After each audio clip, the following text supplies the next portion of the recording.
just want to let everybody know we're going to be delayed about 5 minutes. As soon as the mayor gets here, we will begin, so just be patient with us, and we'll get things started right away.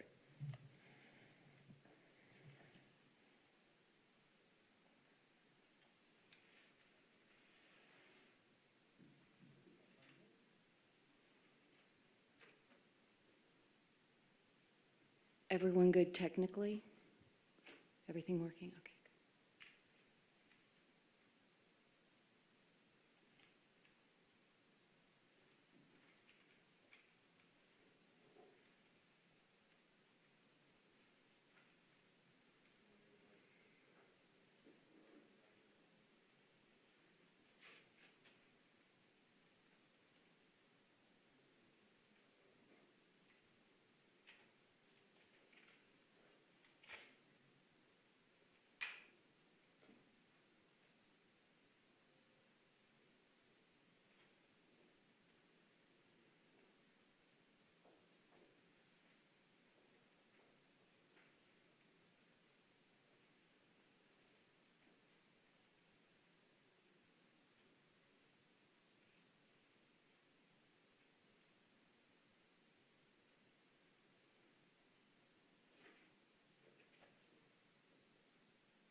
Okay, good morning, everyone. My name is Jose Santiago, and I am here representing Glendale, both police and fire. I'm the manager of communications for both police and fire. Before we get things started, we do want to take an opportunity to recognize those who were injured last night in the tragic situation that took place at Westgate. I think I speak on behalf of all of our city members when I say that we are wishing and hoping for a very speedy recovery with all of those individuals. We are sending out our sympathies to not only them, but their families. Today, you will be hearing from Chief Chris Briggs with the Glendale Police Department, Chief Terry Garrison with the Glendale Fire Department, and Mayor Jerry Wires, the mayor here in Glendale. I will tell you that they will be issuing a statement and that they are unable to take questions. At that point, Sergeant Randy Stewart will step forward. He will update you as far as the investigation and take questions at that point. So let me start by introducing to you Chief Chris Briggs. Thank you, Jose. Good morning. Thank you for being here. Last night, we received a call that we never want to get, an active shooter situation where multiple lives were at risk. In less than 10 minutes, our officers were on scene and managed to take the suspect into custody. This is a prime example of how we were able to work together as a team to save lives and reduce the risk of injury to others. Words cannot express the pride I have in all of my officers. They not only did their jobs last night, they did their jobs well. Because of this, we were able to not only make the arrest, but assure our community that they were safe. We also want to recognize the other agencies who aided us last night. I'm sure I'm going to miss some, and I'll apologize now. Phoenix, Peoria, MCSO, El Mirage, Buckeye, DPS, Goodyear, and our federal partners at the FBI and ATF. We're all brothers and sisters in this together with a common goal, and that's to keep our communities safe. Last night, we worked together as a team, and we're very grateful for their assistance and what they provided to us last night. Thank you. Up next, we have Chief Terry Garrison with the Glendale Fire Department. Thank you. Good morning. Thank you, Chief, for mentioning our response partners. What I wanted to talk about a little bit this morning is that as a fire department and a police department, we train daily and work together daily in the streets, from the calls that are small to the calls like this that can be very large or potentially be large. We've been training together over the last several years with our active shooter incident. And in fact, just a few months ago, we coordinated our training with the police department in the city of Glendale here and with our response partners throughout the valley. So we've been training. We hope we never have to use that training, but we've been training and really deciding how we respond together as a coordinated group. You can imagine how complicated things are when you have a shooter at the scene. You have people that you're trying to protect, and we work together very well to do that. So we come together to manage the incident, to get the bad guy, eliminate the shooter in this case, to keep the person safe, keep everybody at that incident safe and calm as much as we can, to treat and to transport the victims. We do that all in a way that makes sense to us, and we also take care and make sure that our firefighters are safe and our police officers are safe. We were able to come together and do this last night because we train together daily. I also would like to thank our response partners. It was just, I guess, one of those events that could have been a lot worse, and because we trained together, because we worked together, I'm just sorry for those victims that did suffer any type of injuries. Our hearts as firefighters and police officers go out to them and their families, and thank you very much. Up next, we have Mayor Jerry Wires. Good morning, everyone. I do have this scripted out because I don't want to leave anything out, but I do have to tell you a couple things that are not on my script. Last night, within a minute or so of this happening, I got a call from the Arizona Republic reporter asking me about what was going on. He told me what was going on, and then immediately my phone blew up from our city management. And so I want to thank the Arizona Republic for that reporter reaching out to me immediately. That sort of got me a head start on this. And then secondly, I do want to thank the governor's office. While I was at the scene last night, the governor's office called, very concerned about what was going on, wanting to know what the governor's office could do on their staff. And so we're very appreciative to Governor Ducey, his staff, for making that happen. So with that, again, all of you know that last night our community was attacked by a very senseless act of violence. On behalf of our city council, all of our Glendale residents, I want to send our thoughts and our prayers to the victims and their families. You have our love and our support. We're standing with you, and we're certainly praying for you. And I've gotten so many responses from so many different people sending their prayers and thoughts to the people that were affected last night. As we begin to emerge from our homes and our public spaces again, evil acts like this have a very, very fearful and paralyzing effect. Now, if we let them, and I'm asking all of you, please don't give in to fear. Don't allow senseless acts like this to change your habits. We have a safe city, we have a wonderful city, and we're going to continue to do that with our police. I want to assure everyone that this was a very isolated incident. Our community is a safe community. Westgate is very safe, and we're going to keep it safe. I remain committed to ensuring that our public safety departments continue to have the manpower and the resources they need to protect the lives, the property of our residents, our businesses, and our visitors. And last night was overwhelmingly incredibly sight to see all the agencies working together. I was so proud of our police department, our fire department, and the agencies that participated.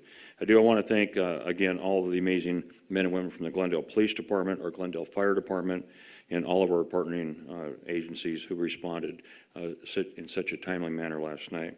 Their extensive training, the immediate response allowed them to quickly secure the scene, which prevented additional people from being affected.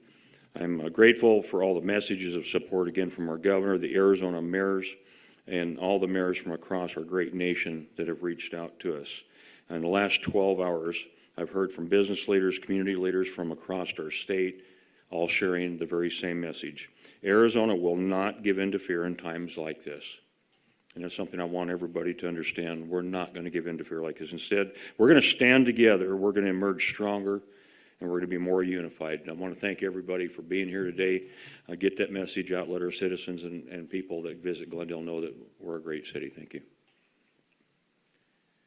So as you can imagine, the mayor as well as the chiefs, their schedule is quite full today, so we're going to have them leave right now. And then we have Sergeant Randy Stewart available. He is going to update you all as far as where we're at with the investigation and take any questions at that time. So Sergeant Randy Stewart.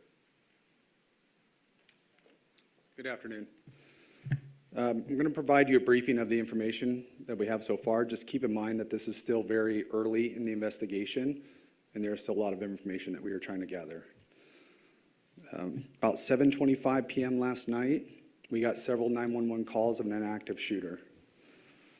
The active shooter was at Westgate Entertainment District near 95th Avenue in Glendale. Within a minute of that call being received, it was dispatched, and officers arrived on scene within 5 minutes of the call. The first responding officers, there was 2 of them that responded initially first. When they arrived, one of the officers, which is a lieutenant, located the suspect immediately and was able to take him into custody without any further incident.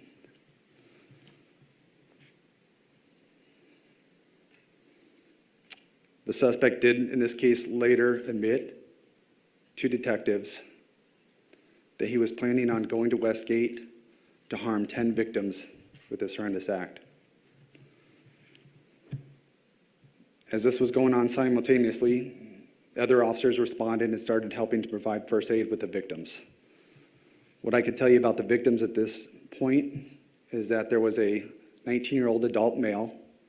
That male was transported to a local hospital with life-threatening injuries and still remains in critical condition. There was a 16-year-old female.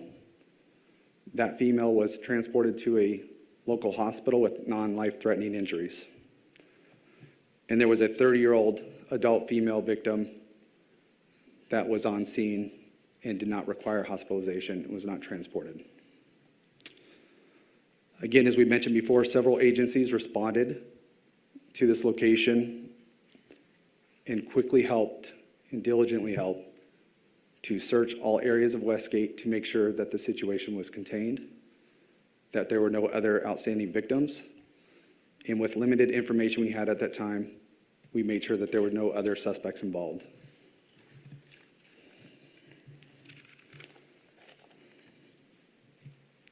We did have a shelter in place last night.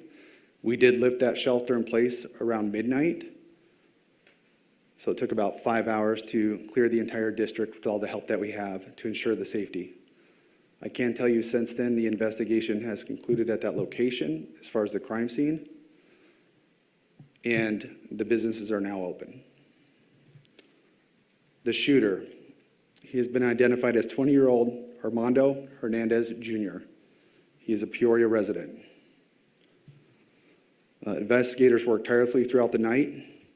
They investigated the scene at the Westgate Entertainment District, which, as you can imagine, is very extensive. They also located the suspect's vehicle and also conducted investigation at the suspect's home. Hernandez admitted that he was the shooter in this case. He said that he went to Westgate to target victims. He wanted to gain some respect, and he felt that he had been bullied in his life. He had actually arrived at the Westgate, went into the entertainment district, and started scoping out the scene before returning to his vehicle to gather his weapon. When he went to the vehicle, he loaded 3 rifle magazines to capacity. Mr. Hernandez is facing 16 felony charges currently. Now, those charges could increase as the investigation goes on if there's any further evidence that is uncovered.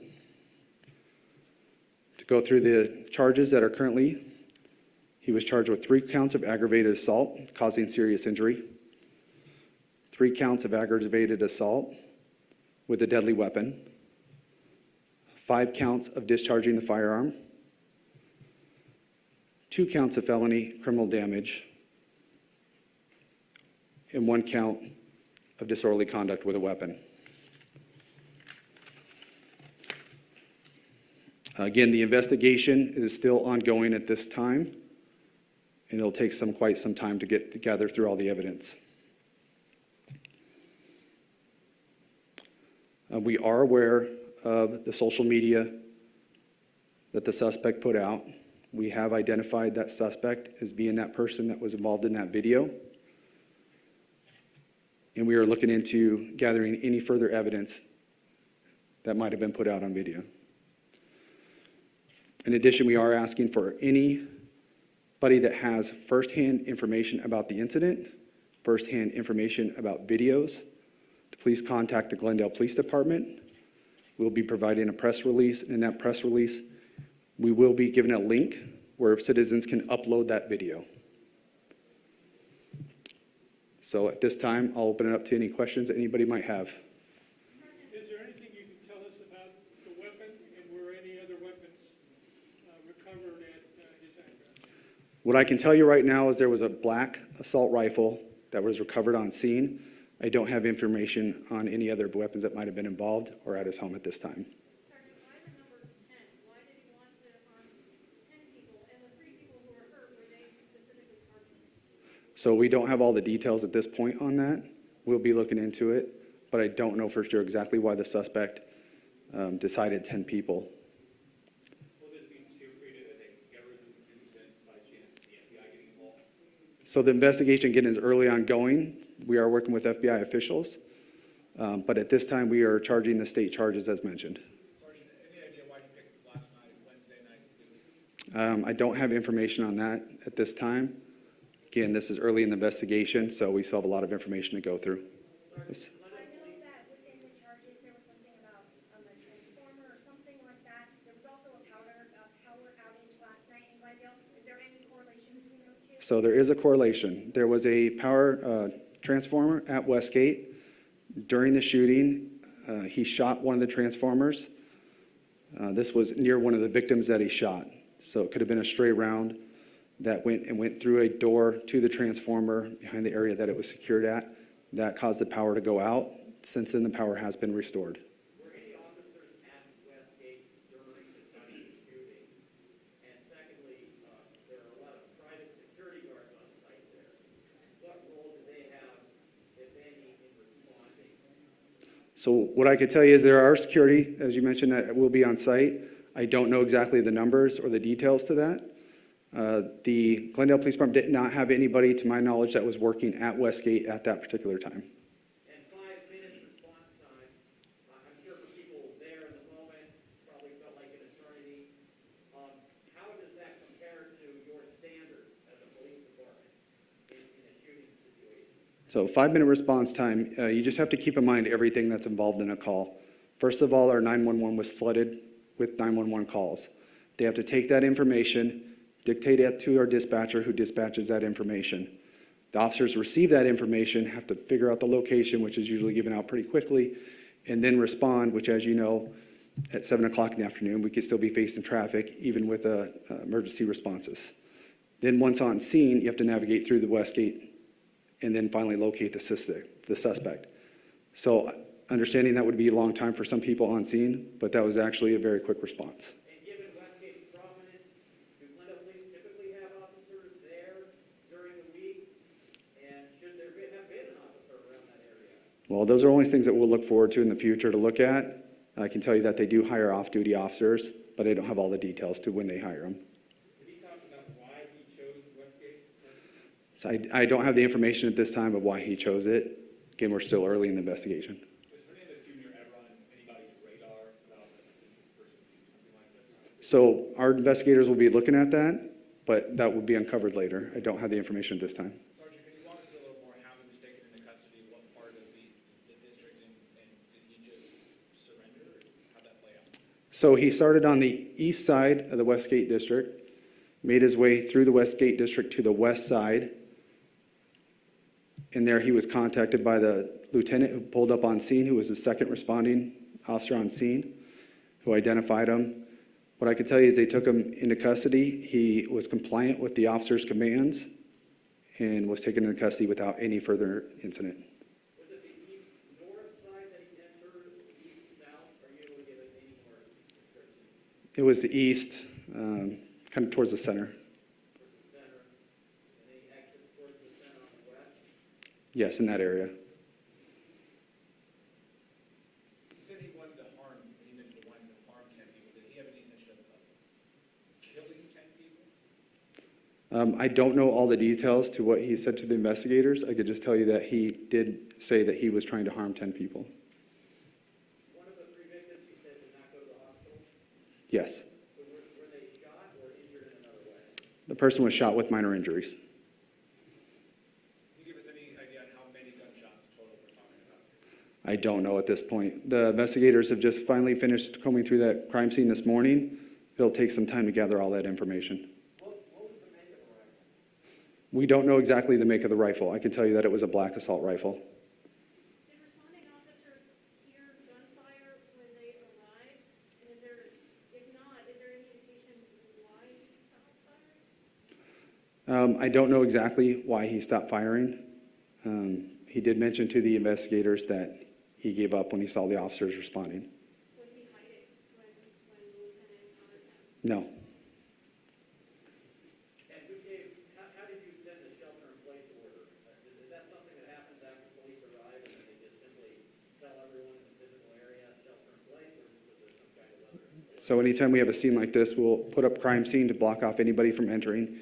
We put out over social media requests for people to stay out of the area. And then we also contacted the media, who helped us with assisting and notifying the public. So, and if I could really quickly also, I just want to say thanks to all the first responders that responded last night. It was a tremendous effort. I'm going to go ahead and point out the Lieutenant Nicholas Sosaurus.